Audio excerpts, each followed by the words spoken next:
silent that the barbaric attacks on Ukraine once and for all stop and agree to a ceasefire now.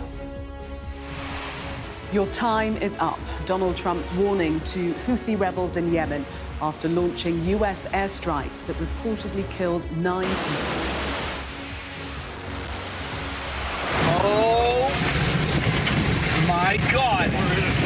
We're in a tornado. In the US, at least 17 people are killed in storms, which are putting 138 million at risk. 3, 2, 1.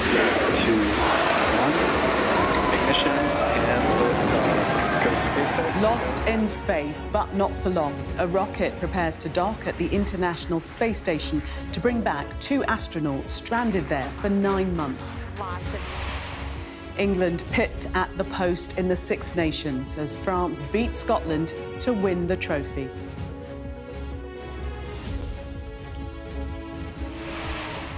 Plus, penguins in need of a pick-me-up. A special report from the Falklands on how the island's wildlife is under threat. And we'll take a first look at tomorrow's front pages in our press preview from 10:30.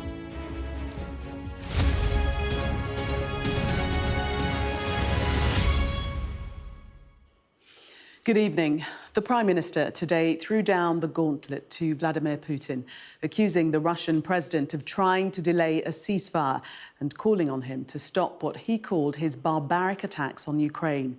Sir Keir Starmer was speaking after hosting a virtual summit of Western leaders at Downing Street, where he continued his attempts to assemble a coalition of the willing to provide security to Ukraine in any peace process.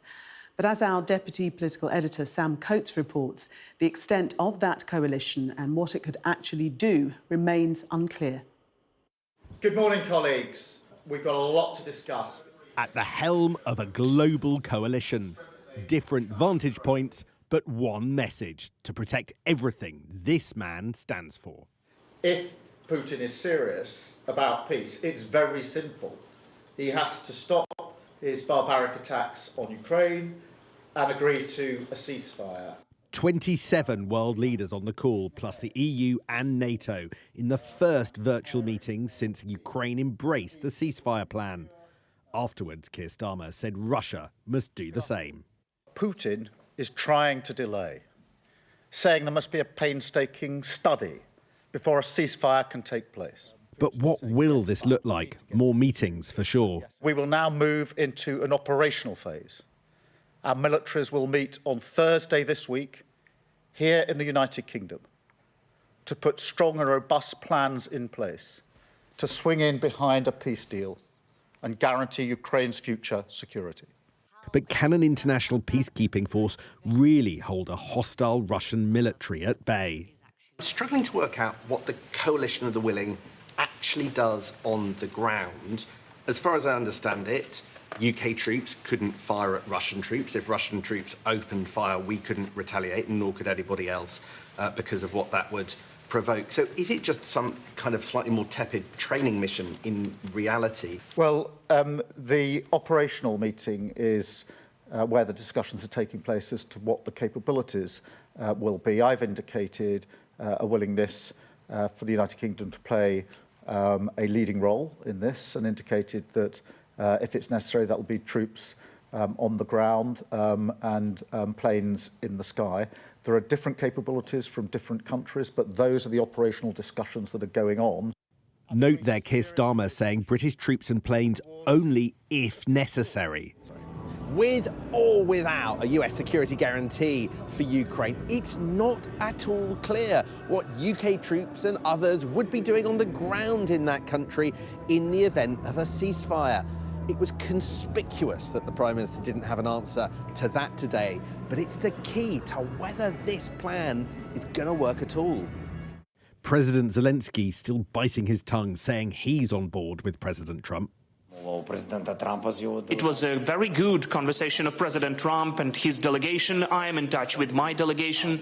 So we really achieved success at the meeting, during the meeting in Saudi Arabia.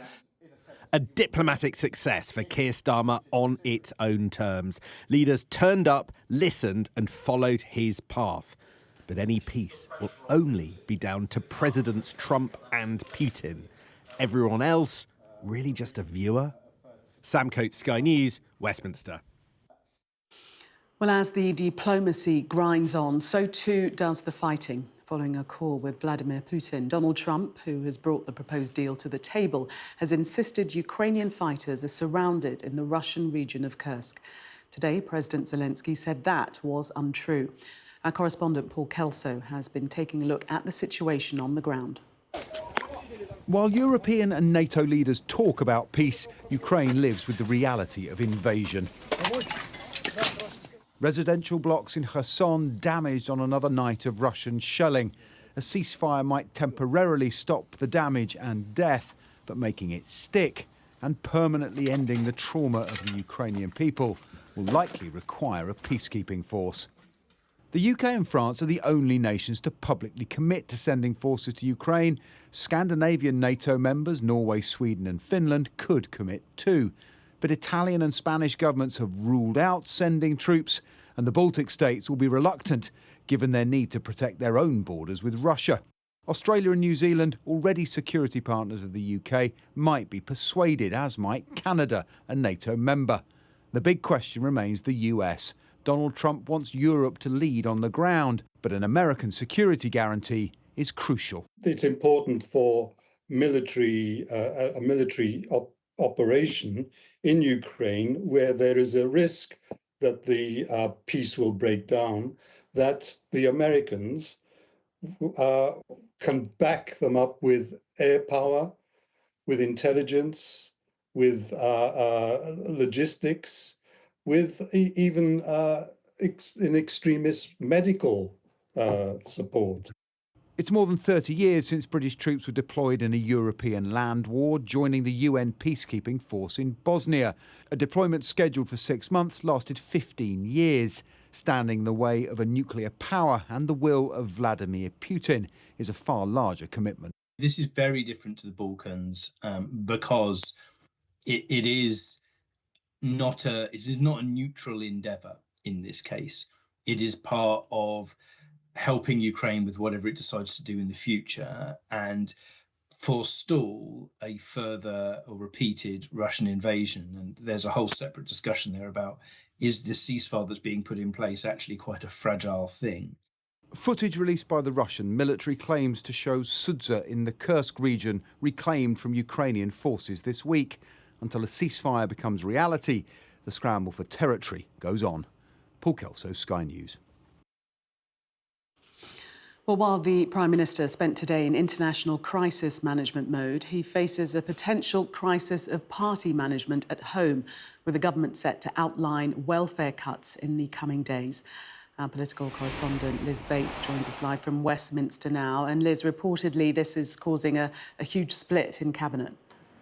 Oh, it certainly is, and we saw that play out this week. As you say, the Prime Minister focused today on global politics, but I think tomorrow and into next week he will be moving back onto domestic politics, and that is because of this issue of welfare cuts. Look, the context to all of this is the economy. Rachel Reeves has set herself some pretty strict fiscal rules. There are areas where the government feels they have to spend money, defence, the NHS, so they have to save it elsewhere, and that has brought them to welfare cuts. We were expecting the plans to be released this week, and as part of those plans, a potential cut to the personal independence payment, which is a long-term, is a benefit for people who have long-term physical and mental health conditions, that potentially a cut to that benefit or a change in the assessment to reduce the number of people who were able to claim it. That was going to be part of a wider package of welfare reforms that was rumoured to be worth around 5 or 6 billion in terms of savings. Unsurprising that a government desperate for savings to public spending was looking at those plans, but that is the economics of it. The government ran into the politics of it this week, and there were exchanges over the cabinet table, disagreements among cabinet ministers over this issue, and real anxiety and real rumblings of a potential rebellion among the Labour ranks, among Labour MPs, many of them newly elected, feeling that they did not get elected for one of the first things that they did to cut disability benefits. We've had words today from Liz Kendall. It does seem like there's maybe a little bit of a softening around this, but they will want to press ahead with many of these cuts. So there is an almighty row brewing over this and a big problem on the horizon for the Prime Minister. OK, Liz, for the moment, thank you very much.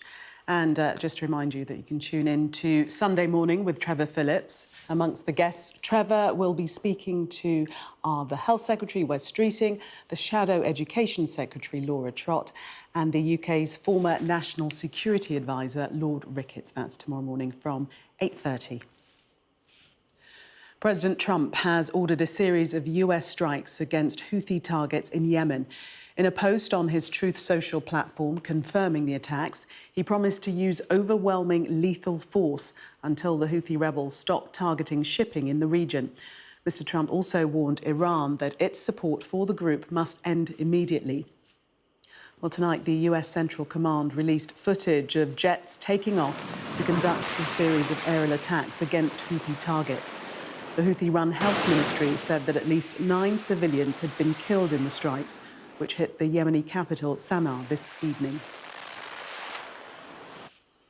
Staying with the US now, where at least 17 people have been killed as a huge storm system sweeps across southern states. The US National Weather Service issued multiple tornado and severe thunderstorm warnings as the winds moved east and deep south for areas including Texas, Mississippi, Alabama, Tennessee, Kentucky, Missouri, Illinois and Indiana. Sky correspondent David Blevins has this report. Oh my God! A storm of epic proportions. Darkness bringing more danger from deadly tornadoes. Dude, that's a tornado right there. Missouri bore the brunt of their force, the state now confirming multiple fatalities. Daylight revealed the worst damage. I seen the roof come off. I felt all the rain and all the air, the ceiling dropped in, the insulation.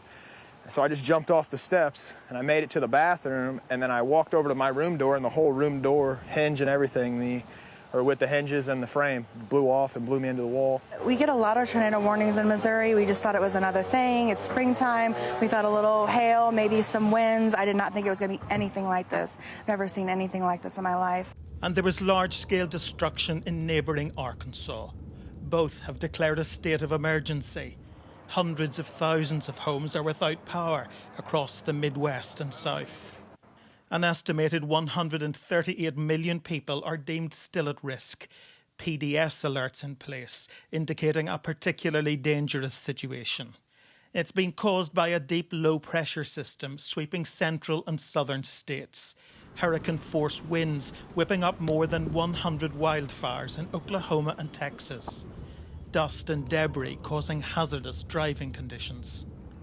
It's only the 5th time in 5 years that forecasters have issued a level 5 warning, meaning further tornadoes could reach 200 miles per hour. Residents are being told to pack food and clothing and to charge their phones. The advice from authorities is clear. If you've not taken cover, be prepared to. David Blevins, Sky News, in Washington.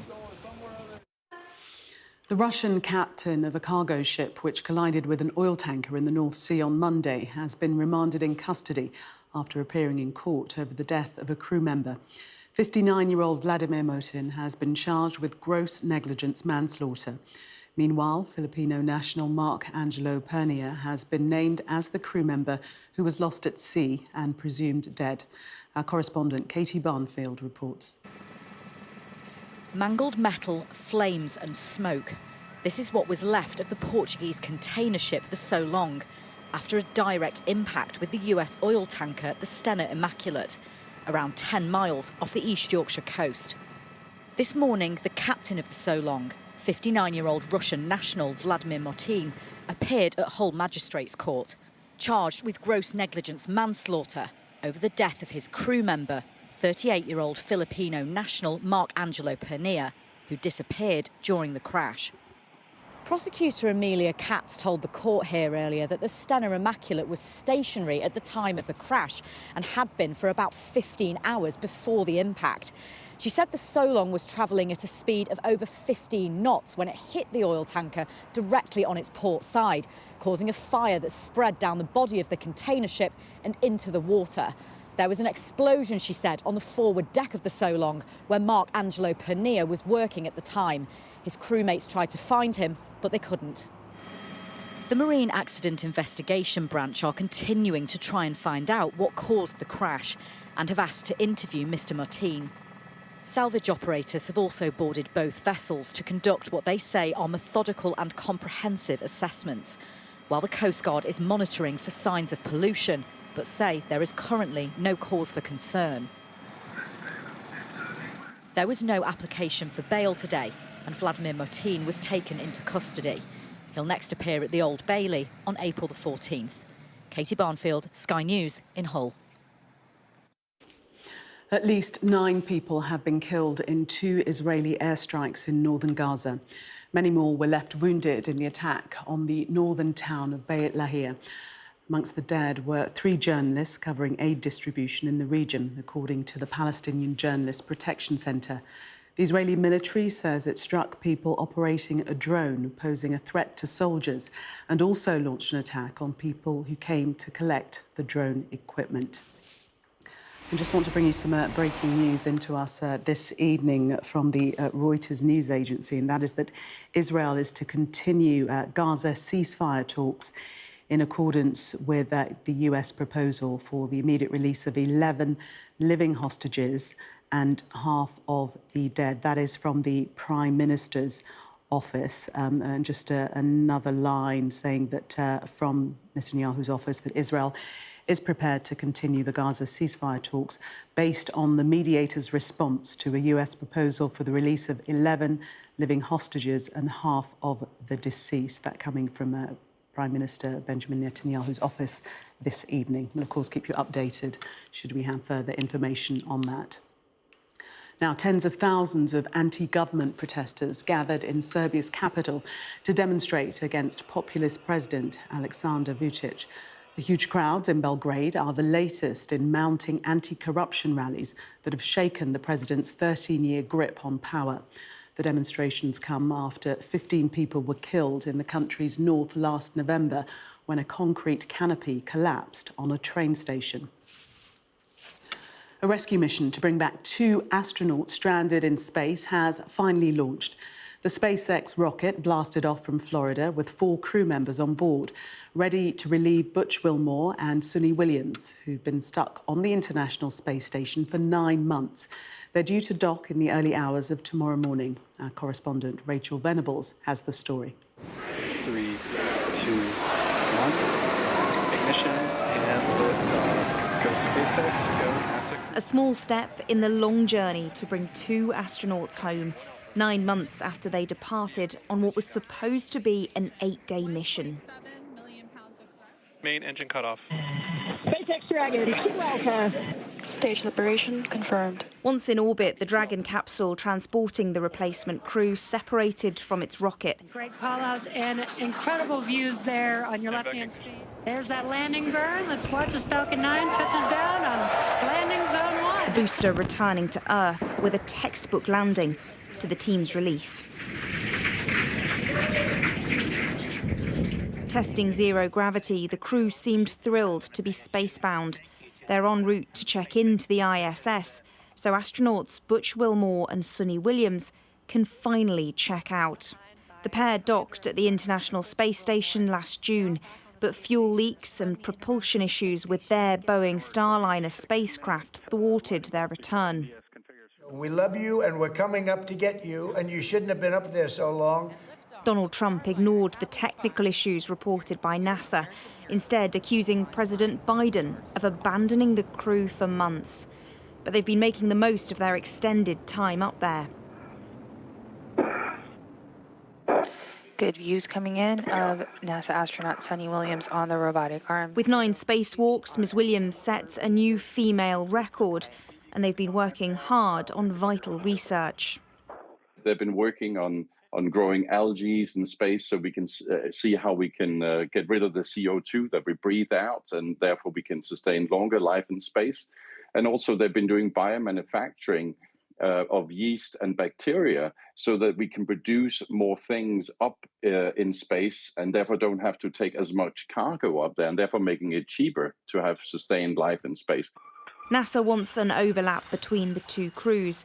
Butch and Suni should then be on course to undock next week before splashing down off the Florida coast, home at very long last. Rachel Venables, Sky News. Thousands of football fans have arrived in central London ahead of tomorrow's League Cup final between Newcastle and Liverpool. Newcastle are hoping to end a barren run of trophies that dates back to the 1950s, while Liverpool look to retain the silverware they won last year. Matthew Thompson reports. The smoke from blazing flares mingled with the sound of blazing passions as Newcastle fans descended in their thousands on central London. The Toon Army were out in force and full of belief that their long wait for glory could finally be over. Go on, how are you feeling? Optimistic? I think, yeah, quietly, hopefully, optimistic. What is this going to mean to the city of Newcastle? If they did it? Huge, big, massive. Open top bus, the town will go, you think this is good? Will you see Newcastle? It's been 70 years since Newcastle United last lifted a major trophy. Although some die-hard fans might argue their 1969 Intercities Fairs Cup counts for something. Still, even that was generations ago, and the club have come agonisingly close too many times. Not least 2 years back, when they lost this same Wembley fixture to Manchester United. And this year, they have at least one celebrity endorsement, as the iconic Angel of the North pulled on a Magpie shirt to show support. Back in London, it was a carnival of black and white all afternoon. It's a rowdy atmosphere. There's certainly plenty of alcohol washing around, but for the most part, people here are behaving themselves. There is a sizable police presence, but to some extent this crowd is self-policing because nobody wants to risk missing out on history tomorrow. One man who is conscious of history is YouTuber and Newcastle superfan Adam Pearson. There means so much to so many people. I mean, 70 years, we are talking an actual lifetime since Newcastle's last win of domestic major honour. Myself, you could speak to anyone else here, nobody just knows the feeling of winning the trophy at Newcastle because it just doesn't happen. So for us tomorrow, it's a real opportunity to do it. It means everything.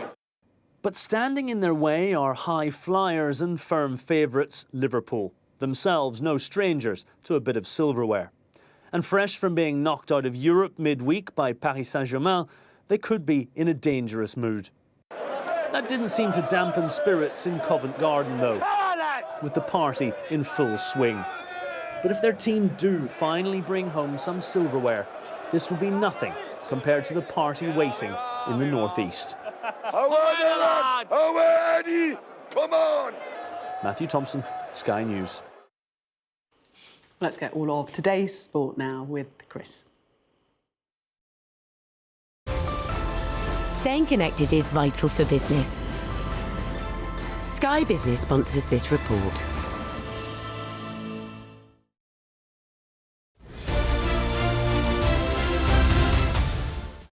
I remember when I first went on trial at under 9, I just couldn't concentrate. There'd be like games going on and I'd be looking over there. I just went off and played club football for a while, went back at under 11s, under 12s, and yeah, I had a lot of ups and downs. There was times where I was 16, you know, when you want to go out and stuff like that, and that's when you truly have to make sacrifices that I found it really difficult. Once I got my feet on the ground and worked hard, then yeah, the journey through the youth team was much easier. You spent time on loan at Weston-super-Mare. Did the progression from there always seem straightforward? I always take things, you know, day by day and not look too far ahead. So I was just focusing on progressing and just trying to cement myself in the first team because I didn't see myself as a first team player then. Yeah, I was just trying to focus on playing, you know, a lot of games and improving and then see where that took me. And then the moves came, of course, Brentford first and then Aston Villa. I can remember Brentford, they wanted me the season before, but they said I'd be going into the B team and I didn't want to do that, so I played another full season, got another 30, 40 games under my belt, and then went to Brentford, and I felt like I was in a much better position. It worked out really well. I think just appreciating the little things is what's helped me. If you can score goals, and you can score goals in any league, and then I think, you know, just keep working hard and just believing in yourself, because if you have that belief, then that's the most important thing. And football changes so quickly, so you need that little bit of luck, but if you work hard, then there's no way that you can't succeed, and you may get that little break that can, you know, get you a move, and it goes on from there. Loan moves down the pyramid can be crucial for the development of academy players. Look at Harry Kane and his journey to becoming England's record goalscorer. And so many of the top players follow the same path. Them loan moves weren't to get you out the building for no reason, to get you away from the place. They were to become a Premier League goalkeeper. If you can get out on loan and play the men's game, you know, you'll learn a lot more about yourself, the toughness of it, that winning mentality as well. I learned so much from my first move to Dalton to my last loan move at Preston. The loans have been phenomenal, from obviously non-league all the way through the leagues, League Two, League One, Championship, and then into the Premier League. So I've sort of played every level of football, and it's all different. The pyramid's different, the league's different. I felt like I needed to play. I needed first team exposure. I know I was young, I was only 18, but I definitely needed it. I think when you're young, it doesn't matter, I suppose, what level you play at or what team as such, as long as you're getting games and minutes in and they help you kick on and go to the next level, and that's what I did. And not everything went perfect, but that's the whole part of it. That's the whole point. It's always difficult, probably as a young goalkeeper, the expectation on you coming from Man United. Even though you're young, people just think you can come into the team and you're Superman, but that's not the case. In my Scunthorpe loan, I tasted a bit of everything. I was playing, I made mistakes, got injured, was on the bench. Preston, we ended up at Wembley. Villa, lost the playoff final. It just all add up. You learn the game management side of it, that winning factor, seeing games out, chasing games. You learn a lot about yourself. Them learning keys are massive. I think it's the best pathway, no matter where you start. If you go Conference North, just getting the games under the belt and just raising your profile. For that opportunity, I would definitely get away from your main club and go and get the experience in low levels. This is the real deal. Like, you step out your comfort zone, you've never experienced it before, but you have to take that in your stride. That's why you play football, that's the pressure that comes with it, and that allowed me to be the person I am now. You have to mature, you have to grow up. There's points on the line, there's money on the line to get wins, and it is a completely different world, to be honest, to what I was used to at Man United. I was really successful at Shrewsbury and Sheffield United. Also, I'm very conscious at Stockport, my first loan, when I had a nightmare and I was terrible. That was a massive learning curve for me. If you back yourself and you know you're going to get there, go out and prove it, and then you'll come back to the Premier League club. The pathway to the top is not always straightforward. Tyrone Mings might be an England international, but he learned the hard way. I joined Southampton Academy at the age of 8, right up until 15, 16. Got released. How did you feel personally when you were released? Psychologically, did it affect you? I think it probably hit my parents harder than it hit me. And my parents were never, and still are never, pushy parents. Sky Business sponsors this report. The Falkland Islands are home to over 1 million penguins, but disease, wet weather and a lack of food are putting their numbers at risk. Environmentalists are concerned that Westminster's freeze on conservation funding will only make matters worse. From the Falklands, our science and technology editor, Tom Clark, sent this report. Windswept, rugged and remote. It's easy to think the Falkland Islands are remarkable only for a brutal conflict 4 decades ago and a general lack of inhabitants. But try telling that to these guys.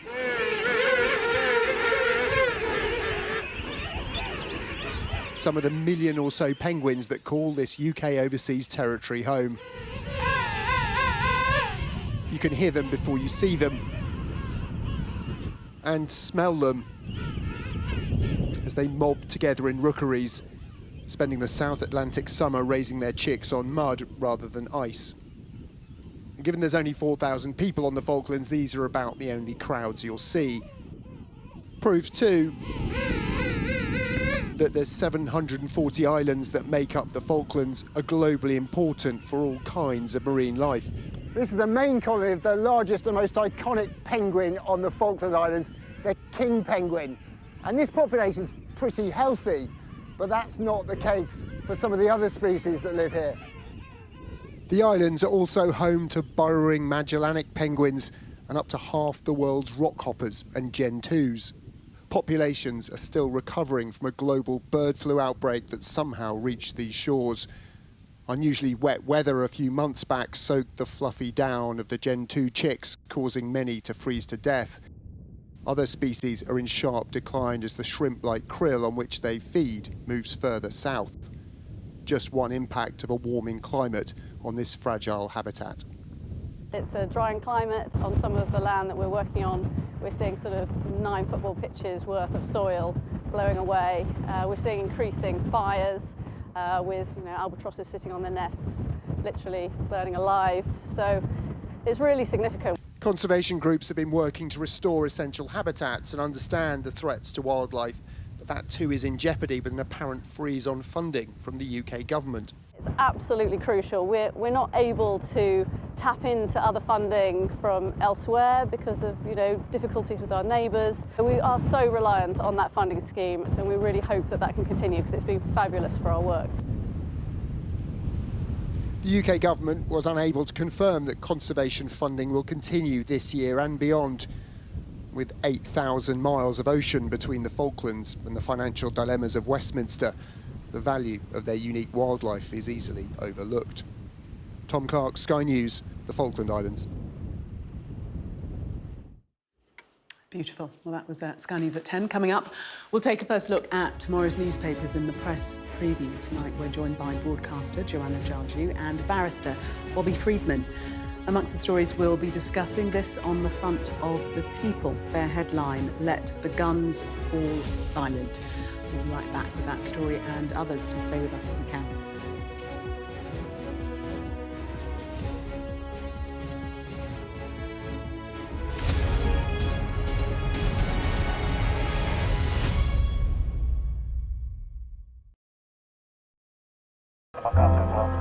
The only way into Gaza for us right now is with the Israeli military. The IDF had brought us in to show us a tunnel network under a residential neighbourhood. The length of time it must have to have created these tunnels must have taken years. At the end of the day, it's war at the top. It's war down here.